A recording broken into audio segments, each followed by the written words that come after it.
Bloomberg Businessweek Daily, reporting from the magazine that helps global leaders stay ahead, with insight on the people, companies, and trends shaping today's complex economy, plus global business, finance, and tech news as it happens. Bloomberg Businessweek Daily with Carol Masser and Tim Stenivek, live on Bloomberg Radio, television, and Bloomberg Originals.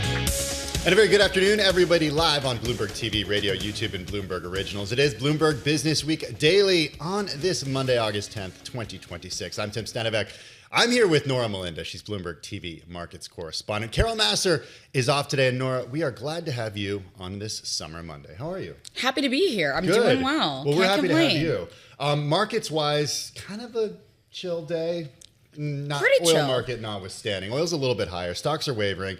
We're all waiting for a key inflation print, two prints later this week. Mike McKee is going to be here in just a second to break down all that. And Charlie Pellet's going to give us an update on everything happening in the markets. We also are squarely focused on everything out of the Middle East and really how that affects inflation.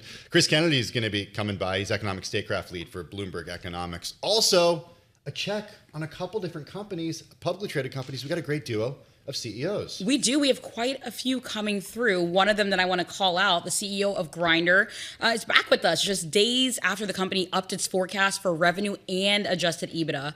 And then separate to that, we have U.S. Antimony's Gary Evans stopping by, and just after his visit to the White House on Friday. All right, looking forward to that conversation a little later this hour. It is a packed hour right here on Bloomberg Business Week Daily. First up, a check of the day's trade and top business stories. Here he is, Charlie. All right, I thank you very much, Nora and Tim. We have got the Dow, the S&P, NASDAQ. We're all trading lower. Back to work Monday. S&P 500 index, little change, perhaps the key takeaway, holding very close to a record, but we are looking at a decline right now. If we do turn around, if there is an advance, any move higher today will be another record on the S&P. But here's where we stand now. We're at 77.51 on that index, down now by 6 points, a drop there of under 0.1%.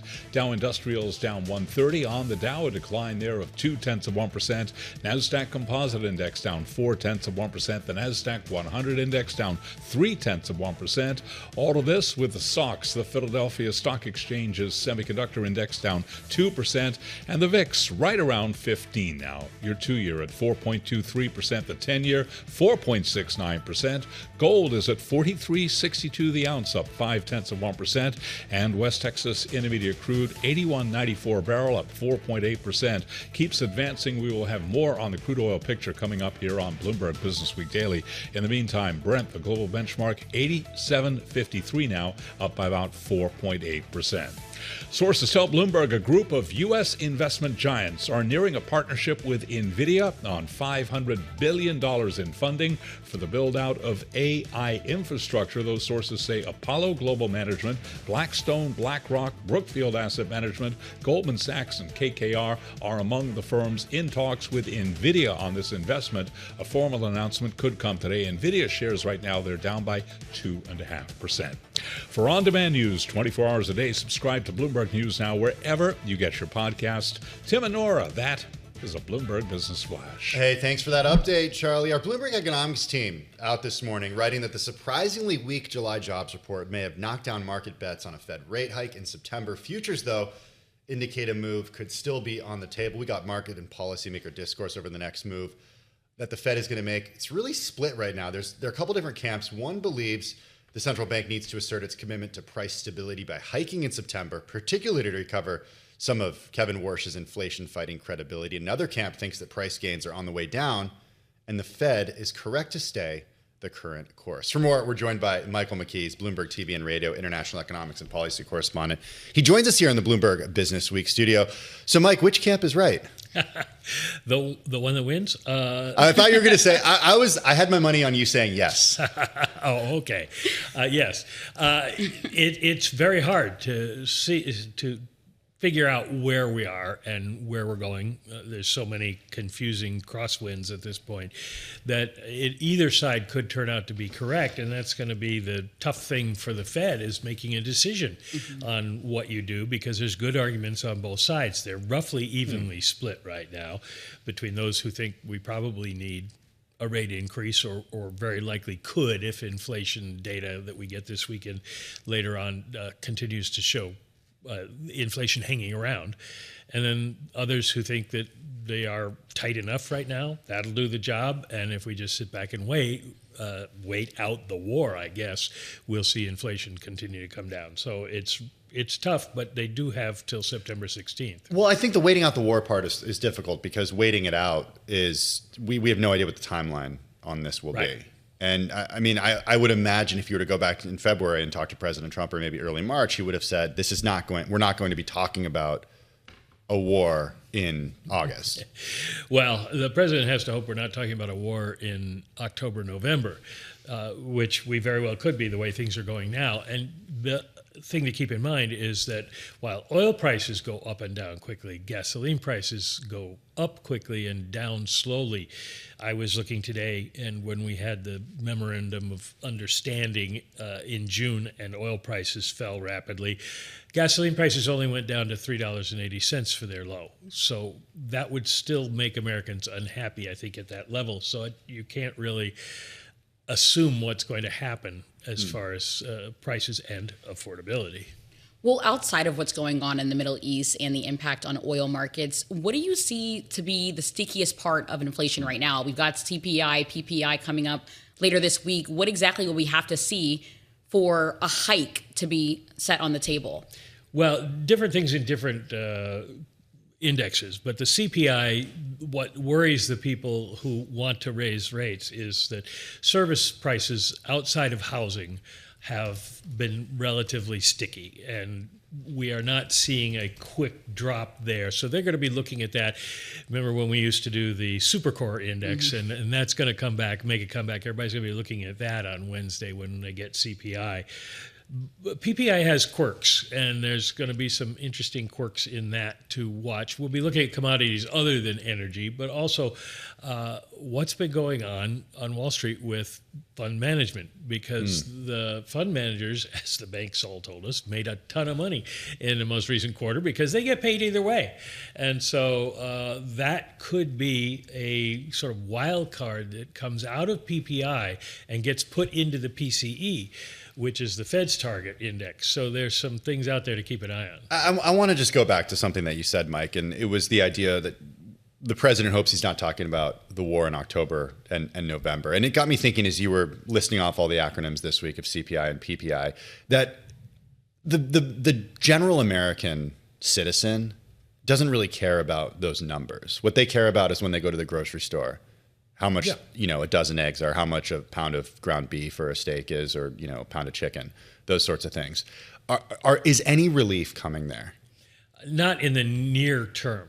You don't see prices go back down again, except for a few commodities. You might see bananas go down if they're cheaper, but what you have to have is a long series of very low inflation and people's incomes going up at the same time, so that they're outpacing inflation, and they remember that steak is $25. Now, meats could come down because as time goes on. That's not an exaggeration, by the way. No, that's not an exaggeration. High. Yeah, and so it's a psychological question for most Americans, because they're looking at the level of prices as opposed to the change, and you need a lot of change to make sure the level doesn't keep going up. Well, how are you thinking about the job market right now? I mean, I think we've been spending a lot of time talking about the fact that a lot of consumers are tightening their wallets, but we are still seeing them holding up in other areas of spending. So how are you thinking about the broader health right now of the labor market? Right now, it seems to be relatively steady, and the Fed will tell you that. You look at the unemployment rate, and it is 4.1%. It's near historic lows, and that just tells you that there aren't a lot of people who have been losing jobs and can't find jobs, and therefore are cutting back on their spending. So in that sense, the economy is in relatively good shape. Now, we're not adding a lot of jobs, and we're not seeing average hourly earnings continue to increase. So those are not good things. But compared to where inflation is, the Fed has decided to focus on that rather than those things, especially like average hourly earnings, that they can't affect. So, Mike, just about an hour ago, we got some news out of Washington that the president has extended a waiver allowing foreign ships to transport oil and other commodities around the U.S. for 90 more days. There's new limits on this, though. We're talking about the Jones Act. and the narrowing of the waiver of the shipping mandates with the Jones Act. This as a result of the war disrupting crude flows and hiking fuel costs. Can you give us a little maritime history lesson with the Jones Act? Yeah, this is something that comes up every so often, every 10 or 15 years, and people always say this is a terrible piece of legislation, and then they don't do anything about it. 1920 Maritime Act basically required any shipborne transport between two U.S. ports has to be on a ship that is built in the United States, owned by U.S. citizens, flagged in the United States, and crewed by Americans. It sounds like it could have been written by President Trump. Yes, there aren't that many ships that meet that criteria because all of those criteria drive up the cost. And so what happens is all the ship owners go over to some other country and flag their tankers or whatever. And so that raises the cost of transporting things inside the United States. So with the war driving up costs, especially for not just energy, but other commodities, the president had waived the Jones Act and said anybody can transport this stuff, which had a minor effect on the cost of energy and gasoline. And now he's renewed it for 90 days, but he's taken some of the commodities that were covered on it out. There are a lot of people who, every time this comes up, say, this is a great opportunity to get rid of the Jones Act forever, but they never do it. So I would assume that this will probably expire at some point and the Jones Act will remain. But I mean, when you think about the Jones Act waiver, how much can it actually do to relieve pressure when we think about energy prices? Are you hearing anything, or what's the thought there? Well, it's a little bit more downstream because we don't transport a lot of our crude oil from port to port that we mine here or bring up here. But we do transport things like gasoline and jet fuel and things like that. So in the refined products area, it can have an impact because the shipping costs are going to be lower. And that adds a lot, especially when you consider that the shippers have to pay more for their fuel. So it's a good news thing on the margins for what's going on. We're speaking with Michael McKee, Bloomberg TV and Radio international economics and policy correspondent. He joins us here in the Bloomberg News Bureau. Mike, it's about that time to start finding the hat box and getting ready for Jackson Hole. Yep. It's also time for us to start talking about what Federal Reserve Chair Kevin Warsh might do at Jackson Hole. Can you just, the short history that I have is really Chairman Powell there and the way that he's used the event as a way to communicate what his Federal Reserve thinks, not just about the economy, but also in recent years, he was responsible a few years ago for a huge surge in stock prices as a result of his commentary there. At this point, do we have any idea what Chairman Warsh will say, what he will use this as an opportunity to communicate, anything like that? We have rough ideas because he talked about it at the news conference. You're right that Chair Powell has occasionally used that opportunity, but it goes back to Ben Bernanke, the great financial crisis, when he came out and announced for the first time QE would be something the Fed was going to do in 2009.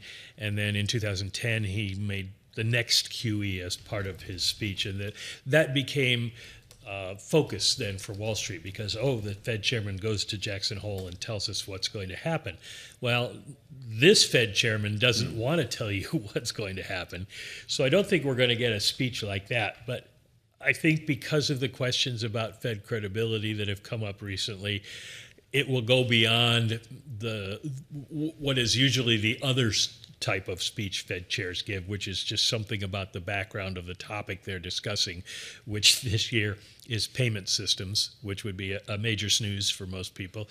And I think he will outline the changes that he wants to make, why he wants to make them, and give some more grounding in what he thinks he can accomplish with the task forces. So try to build his own credibility by making a case for the things that he's trying to do. Okay. I'm into payment systems. Yeah. I can get excited about that. Yeah. Okay.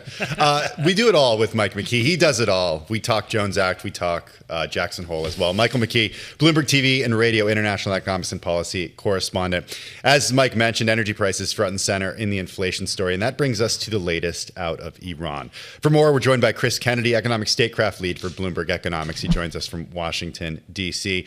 Chris, we do check in with you. I was going to say periodically, but it's becoming more and more frequently to try to understand what you and the team are seeing out of the region right now. Over the weekend, did we hear anything from the president that would indicate that peace is anywhere close to being on the horizon? Not really. We did hear that the president is taking a more low-key approach to the Iran war, so that would suggest maybe fewer strikes in the immediate future. Not entirely surprising given the news that we have about the challenge of depleted U.S. stockpiles of both offensive and defensive munitions, but nothing really giving us too much indication on when this conflict might end. Well, Chris, when we think about talks between the U.S. and Iran that we know have been continuing, how much leverage does the U.S. actually have in these conversations? So not much at the moment. Of course, the U.S. is still a superior military power. But we've seen that the U.S. has been unable to prevent Iran from successfully striking tankers as they attempt to transit the Strait of Hormuz outside of Iran's claimed authority. At the same time, the U.S. has been putting strong economic pressure on Iran, not just during this conflict, but for decades. And I find it hard to envision a scenario where increased U.S. sanctions pressure is really going to bring Iran back to the table in the near term. There is perhaps one exception to that, and that is if the U.S. got really tough with China, which is, of course, an ally of Iran. But, we have an upcoming bilap between President Xi Jinping and Donald Trump. And we expect on our team that the U.S. and China both want to avoid any escalation. And so it's a really difficult position for Washington at the moment. Well, so I'm glad you brought that up, because that was the first thing that I thought of when I saw the headline earlier that President Trump was saying that he's going to let economic pressure on Iran build rather than launch fresh military strikes. Apart from China, is there anything else that the U.S. could do or allies could do to weaken Iran's economic position that hasn't been tried over the last few decades? Well, of course, Russia is another ally of Iran. It's hard to see how increased economic pressure on Russia, though, would do anything as well. So, it's possible there could be some creative tool that we haven't seen yet. But, the U.S. has really been doing this max pressure for a while. The pressure is as high as it's ever been at the moment. At some point, something might give in the Iranian economy, and you might see some mass civil mobilization against the regime. That's very unpredictable, and it's hard to see right now that the country is headed in that trajectory. Just quickly, what are you monitoring to get a sense of what might come next? Yeah, so I've been watching very closely and more interested in the sorts of levers that might bring Washington back to the table. So right now, global benchmark crude prices are relatively low compared to where they were at various other points during this conflict. Pressure on U.S. stockpiles of both crude and products was somewhat relieved after the MOU period, which allowed this glut of crude and products to get out to the global market. That's increasing again. We saw the U.S. Strategic Petroleum Reserve drawdown numbers today. It's crept up a little bit, and I'm going to continue watching those numbers on Wednesday when we get additional data from DOE. Chris Kennedy watching it all down in Washington, D.C. He's Bloomberg Economics Economic Statecraft Lead, joining us from the nation's capital. Coming up next, the CEO of Grindr joins us, George Arison. That's next on Bloomberg. Shares of the LGBTQ dating app Grindr fell on Friday after the company's improved full-year revenue forecast still trailed the average analyst estimate. The company said it now expects full-year revenue to be about $540 million, up from the $535 million, and adjusted EBITDA of about $232 million, up from $227 million. It also said it expects to finish the year with, quote, meaningfully fewer employees than we had originally planned. We've got George Arison with us, the CEO of Grindr. He joins us here in the Bloomberg Businessweek studio. Hey, George, welcome back. You're about 5 months into the debut of some of these new AI features, some of these new subscription tiers that you're testing out. Can you just update us on how that's going? So the tests are going really well. The product features are quite popular with users, and they work really well. The product itself is very tested. We're now trying to figure out what the price should be. We've never launched anything at this price point before. That's very premium focused. Small number of users will ever use this product. And so we've been iterating on what's the best way to position the product and explain it to them. What are you thinking about right now? Well, we tested $80 as the baseline price, and that did very well. Annually? No, monthly. Monthly, wow. Yeah, okay. which is 2x our previous highest price point. We've tested prices all the way up to $375, and there's a broad range of where it might land. We'll see. That is extremely premium. Very premium. Yeah. Tell me about the $80 though. What will that entail if I am paying $80 a month? What am I getting out of it? So historically, Grindr's premium or paid tiers have given you access to more people. You would see more people based on how much you pay. Extra gets you 500 people. Unlimited gets you unlimited number of people. This one gives you a lot more information about the people you see. So on the profile, you have now AI-generated information about a person. We go through all your messages, and we create a short list of people you should be talking to and summaries of all the conversations that you've had with them, which is like a short list of kind of your prime targets. And then we also give you recommendations of people you should engage with based on what we know about you and we know about them. So it's a very different set of features that we have previously. Yeah, when you're testing out the different price points, what are you noticing about the way that people are, I don't know, the way that they're thinking about the stickiness of it or just how receptive they are to it? I mean, does it change based on location? Well, this product is more sticky than other things we thought, or than we thought it would be, which is great. On the price point, now obviously there's elasticity between higher the price, less people try it, but there is also some no elasticity at the top because some people just don't care. And I think that's kind of part of this, like how many people do you want in the product versus how much revenue do you want to make from it in total. And for us, we've said publicly this is going to be the driver of revenue growth in 27 and 28. And so it's a balance of finding like what's the highest price point for the total number of users you want to be in the product. So when you think about the user base and you dig into those individuals that be willing to pay that price, what demographics come up? Are we talking about younger users, older users? Where does it fall? So Grindr released some demographic data last year in November. 46% of our users are under 29, so in that kind of 18 to 29 age range in the US. And their pay rates are actually quite low. But we like keeping it that way because we want them to have a really awesome experience in the free product. And then as users age, the pay rates increase significantly and kind of peak at that 40 plus age cohort. This product is very much targeted at the older user who the ones with more money. Yes, because they have a lot more disposable income. Exactly. I'm curious about the way that Gen Z is interacting with the app and the way that you've had to make changes to have Gen Z interact with the app. And we actually haven't changed anything specifically for Gen Z. We have tried to innovate a lot more in the app overall. My general view is that Gen Z actually is totally fine dating online. They just want products to be innovating and creating new features. In what way, though? So we added things like albums. We added saving all your messages so they don't get lost from phone to phone, which was a big deal on Grindr. We added ability to send pictures that disappear as soon as they arrive. Just a few examples of kind of what's happened. And I think people, 46% of our users are under 30. That's not even, Gen Z is even bigger than that, but just that small cohort of Gen Z is 50% of the product. So we have no issues with getting Gen Z onto the product. It's actually, there's a ton of opportunity with the older user base to get them re-engaged with the product versus worrying about, hey, is Gen Z going to be coming to Grindr or not? So how are you thinking about AI? I mean, when you think about AI, is it something that you believe can meaningfully improve the dating experience, or do you think that too much AI will actually make that dating experience a little bit less lifelike, I should say? Look, we are a product that aims to connect people digitally so they can then meet in person, right? So we don't want the in-person thing going anywhere. That's ultimately the core of what Grindr is about. That said, density is an issue for all gay people because outside of New York, you don't have enough people to really match with. And if we can do better matches in a broader geography and people are more willing to take risk on meeting somebody further away because they know a lot more about what that person's about, then I think AI really helps.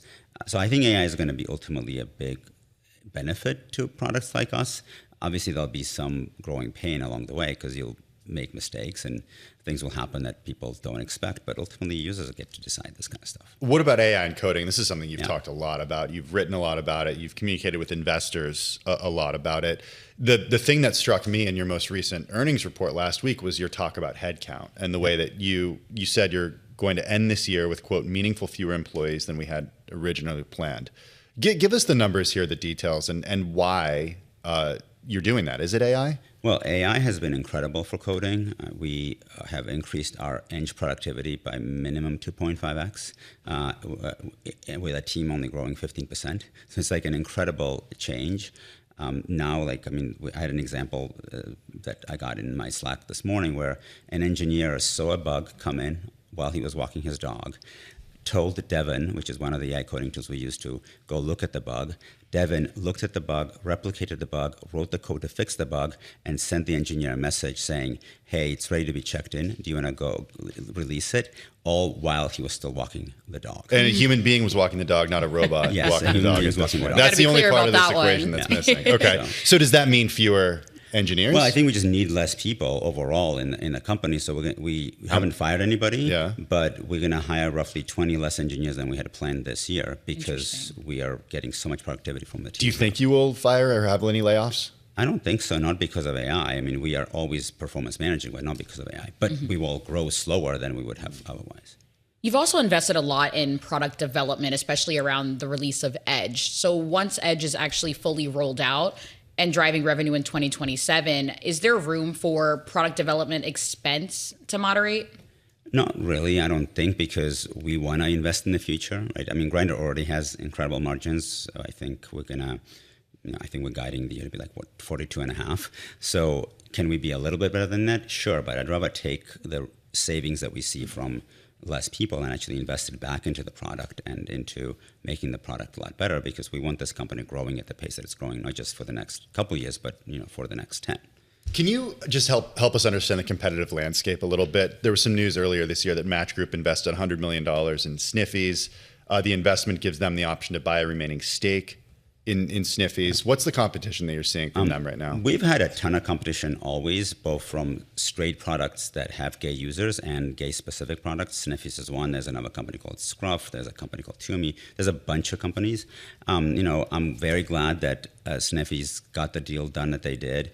I think our success in the public market really helped Matchboard become more convinced in doing that deal, which is great for the ecosystem, but I don't really worry about competition very much. I focus on what we can do for the users and how to create a great experience. But does it show you that other products resonate for certain reasons with a specific demographic? Like, does it make you say, okay, well, wait, why is Sniffies working with this group? What can we adopt that they do and bring it into our app? I think Match tried to build a product for the gay user base themselves, and they failed, and then they decided to try to have an acquisition from somebody else. I think some of the stuff that Sniffies does make sense. Basically, Sniffies as a product started out because Craigslist shut down personals because of concerns around trafficking of people.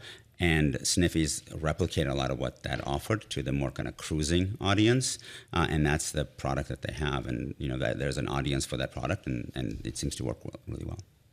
And how are you thinking about market share scale? Do you foresee any acquisitions down the road? We are certainly open to acquisitions. I think if we do them, they'll probably be more adjacent to us versus specific to the core use case that we now offer, because we're pretty good at that already. But there are definitely areas that we've looked at. Given that we're the biggest player, most things that are for sale come to us one way or the other, and we take a look at them. But things where we think we could, we, for example, know that health is a huge opportunity for scale and growth, and gay men's health is a unique kind of enterprise. And so if there is somebody that we might benefit from acquiring in that space, we'll be open to that, but we're not really actively pushing anything. But go ahead, Nora. What qualities would these companies have to possess? I think they need to be doing something that we're not doing and have some expertise and things that we don't yet know that we would otherwise have to figure out one way or the other. We are a pretty lean organization. We kind of call that Grindr mode. We work pretty hard at Grindr. I don't think we're quite, say, Elon level, but we are more hardcore than not. And that's something that I think companies that we might look at what they need to share. But again, that's very second. Like, we don't have a corp dev team. It's not something we're really in any way focused on. We're focused on the opportunity that we have in front of us and trying to grow that as much as we can. George, appreciate you joining us here in person. It's good to see you. Yeah. Thanks for having me. George Arison, CEO of Grindr. The company's up about 21% so far this year, market cap of around $2.9 billion. Let's take a look at how stocks are looking on this Monday afternoon. The S&P 500 down just about 0.1%. The NASDAQ composite down 0.4%. The Dow down about 0.3%. In terms of commodities that are moving, well, you got oil a little bit higher. Futures for Brent up another 5% today, 87.82. WTI at 82.28. It's Bloomberg Businessweek Daily. Well, you may recall Friday afternoon, it was actually during our program, President Trump touted $3 billion in U.S. investments in critical minerals. Mining. This was at a meeting with top industry executives. It was aimed at weaning the U.S. off supply chains dominated by China. The president was joined by executives from prominent companies, including Rio Tinto, BHP, MP Materials, USA Rare Earths, Energy Fuels, the Metals Company, and more. One of the people who was there at that meeting with the president was Gary Evans. He's chairman and CEO of U.S. Antimony. It's got a market cap of about $1 billion. It refines, produces, sells antimony products. Shares are up around 34% so far this year. Gary Evans joins us from our Miami bureau. Gary, good to have you back with us. I just want to hear your main takeaway from that meeting with the president on Friday. What were your main takeaways? Well, I think more than anything else, we have an administration that very much recognizes the dire need of critical minerals for our country, for our industries in this country, and obviously our military. So the support that this administration has provided to the mining industry has been immense. And the real event on Friday at the State Department was a $100 million grant that the federal government is giving to universities and schools in order to train new engineers and geologists and the technical people that we need in this industry, because we all are getting older. A lot of people are retiring, and this industry has been, in the doldrums for the better part of 30 years. And so having that kind of financial commitment to the schools, and there were a lot of administrators there. For me, the big takeaway was some incredible contacts that we made at this forum. There were a lot of very influential people involved in the critical mineral space, both from a banking, finance area, as well as some of the administrators, like the Secretary of Interior was there, Secretary of State was there, and we were able to have one-on-one meetings with them about issues we might have. And so I think when I came away from that conference realizing that if I need help, there's people I can call to get help. And that's very, very important, something we've never had. Take us into the specific conversations that you had. Like, who did you speak to from the administration, and what did you tell them that you needed? Well, I'll be specifically frank. The Secretary of Interior, Doug Burgum, he and his assistant were there, and he stayed after the forum was over and was talking to people. And I went up to him. We have an issue in Alaska specifically related to the BLM, which is under his venue, and the Department of Transportation, which is not, but he has influence on. And it has to do with a new property we bought in Alaska in January. And we're just getting pushback and slowness from local officials, not understanding that antimony that we're trying to bring out of this mine is needed by the federal government. We have a $245 million contract to fulfill the needs of the military, and we've got local people in Alaska holding things up. So I gave him the information, he took it down, he said, I'll be on it Monday, and I have no doubt he will be. So that's the kind of thing that we express to them. So when you think about these conversations that you're having and you think about the future of antimony, you're pretty optimistic, it sounds like, coming off of that. Anything other than that you would say concrete that you are looking to see advancements on as it relates to relationships between your company and the U.S. federal government? Well, we won a $27 million grant last year, and then we won the $245 million contract. We've got, though, over $350 million of additional grant requests in to various departments of the federal government to assist us not only in antimony but in tungsten and some other critical minerals we're involved in.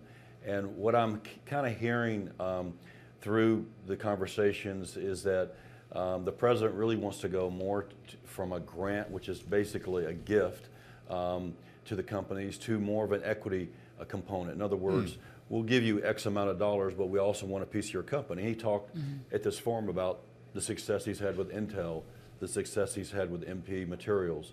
And so there was a new fellow that I met there, actually from Dallas, that is now kind of key at the White House and looking at these investments. I also heard very loud and clear, they want to do bigger deals, 500 million minimum or bigger. And so we're looking at packaging some things. We're looking at, okay, we can step it up and look at bigger. So that's one of the things that we're doing. So it raises the question, how much of your company would you be willing to sell to the U.S. government? Well, that all depends on how much money they're willing to give me. So, we're a publicly traded company with $1 billion market cap. So I have to look at it like any other investment. However, if the government will give you certain additional incentives, say price floors or minimum contracts or other things that would assist your business, you can look at maybe not only just equity, but some warrants that are out of the money, other things that gives the government incentives. So we would look at it like any investment banking transaction. But, people, if you'd asked me this 6 months ago, I'd say, well, no, I'd rather have the grant. Obviously, the grant is non-dilutive equity. But if you having the government as a shareholder, I would prefer not over 20%, would be fine. Mm-hmm. And broadening out just a bit, how quickly, when we think about the U.S. Domestically in terms of our critical minerals supply chain, how quickly do you think that we could actually push forward with those strategies, those plans, and is government support enough to make these projects economically viable? Well, what's made them much more valuable today is the price of all these critical minerals and rare earths has gone up dramatically. Why has that happened? China, over the last 30 years, has gone around the world and tied up all these critical minerals. For antimony, they own 85% of worldwide reserves. For tungsten, it's close to 90% of worldwide reserves. We have sat and let our country stay behind the 8 ball for 30 years while China has done this. So we're playing catch up, no doubt about that. And it's going to take time. We can't do it overnight. But having the regulations removed so that we can move quicker, we've learned a lot from the past with regarding to environmental issues. We are very big environmentalists in our company. When we dig up something, we try to bury it again, within weeks, not years down the road. So we've gotten some kudos from a lot of the regulatory agencies that, hey, you guys are really doing a great job. And so I'm a big conservationist. I love to hunt. I love to fish. I don't want to leave what we do in ill repair. So we've made sure that we are the type of company that people will wish that we had come rather than somebody else. So that's a very important. Gary, we got to go. Chairman Gary Evans, always good to check in with you. Appreciate you joining us, even when you're not here in the studio. That's down in Miami. Gary Evans, Chairman and CEO of U.S. Antimony. Coming up next on Bloomberg Businessweek Daily, we got stocks on the move. This is Bloomberg. This is Bloomberg Businessweek Daily with Carol Masser and Tim Stenovec on Bloomberg Radio and Television. It is Bloomberg Business Week Daily on this Monday afternoon. That's Nora Melinda. She is in for Carol Masser. You're not with us tomorrow, are you? I'm not, just today. Carol's out for a couple days. She'll be back on Wednesday. We're grateful that Nora is here from Bloomberg Television, filling in for Carol on a day when we're seeing stocks, not do a whole lot of much. The S&P 500 just down less than 0.1%. The that was the S&P 500, excuse me. The Dow down 0.3%. The NASDAQ composite down just about 0.3% as well. Yeah, go ahead. What's interesting? The biggest laggard, if you look at some of those indexes, I'm looking at the small caps, the Russell actually, down about 0.6%. So not too much action when we look at the broader major indexes, but we are seeing the Russell seeing a bit more of a decline there. Also looking at the VIX, though, if you take a look at some of the volatility in the market, we're seeing it hanging just above that 15 handle. Yeah, I'm also looking at in the S&P 500 what is actually moving in terms of industry groups. You've got 5 industry groups in the green, led not surprisingly higher by energy today. This on a day when Brent futures are up to 87.60 a barrel.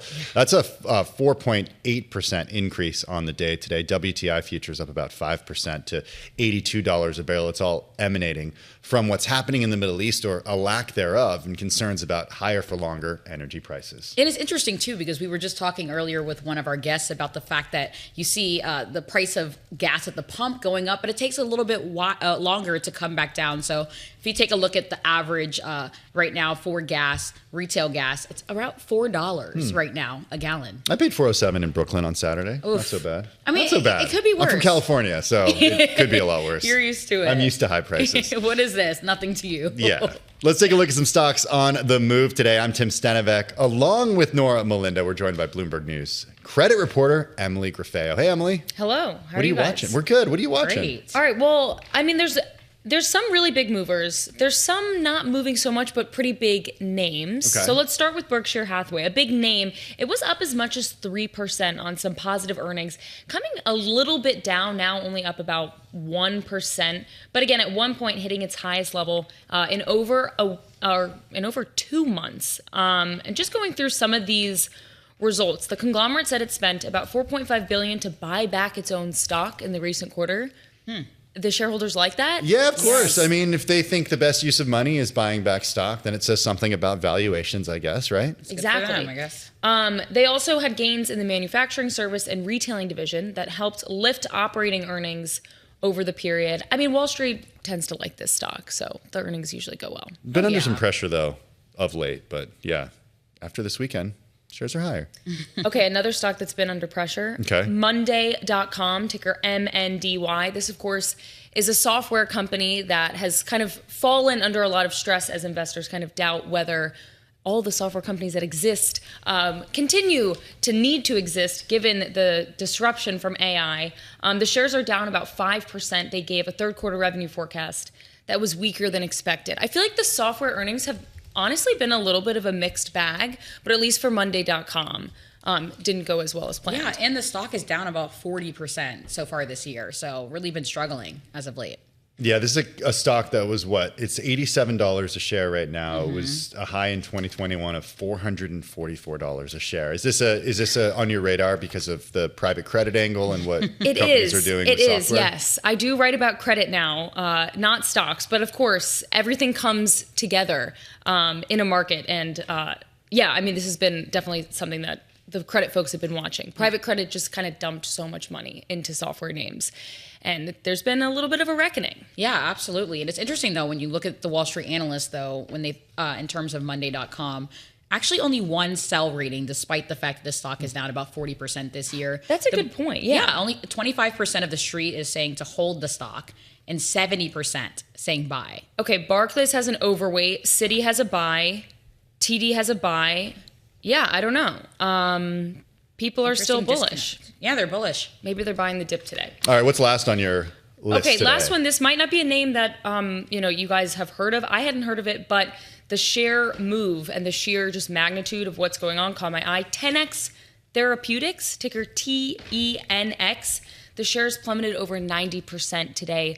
The pharma company reported that one of their, drugs failed to meet its primary endpoint of improving the 6-minute walk distance versus the placebo in a trial. Essentially, we see this happen with a lot of biopharma stocks, but this was just a really big move. I mean, it definitely proving to investors that I mean, the stock you right can go now down this much in one day. The stock right now is trading at $1.38. And to your point, I feel like whenever there's something going on or you need to find something to talk about, biotech always has those crazy outsized moves. Volatile, if you will. Very But a volatile. small it's only now about $50 million in market cap, but of course it had erased about $450 million. Emily Griffeo with today's Stock Movers. For more conversations like this, check out our Stock Movers podcast. You can subscribe for 5-minute episodes on the biggest winners and losers in the stock market. Check out Stock Movers on Apple, Spotify, or anywhere you get your podcasts. Well, speaking of pharmaceuticals, the president is making some comments in the Oval Office. He says that U.S. vaccine schedule has to do with autism. He also says the MMR shot will hopefully be split up into 3. We'll bring you additional headlines too next hour. If you're sticking with us on radio, Bloomberg Businessweek Daily continues. If you're sticking on TV, the close starts right now. This is Bloomberg.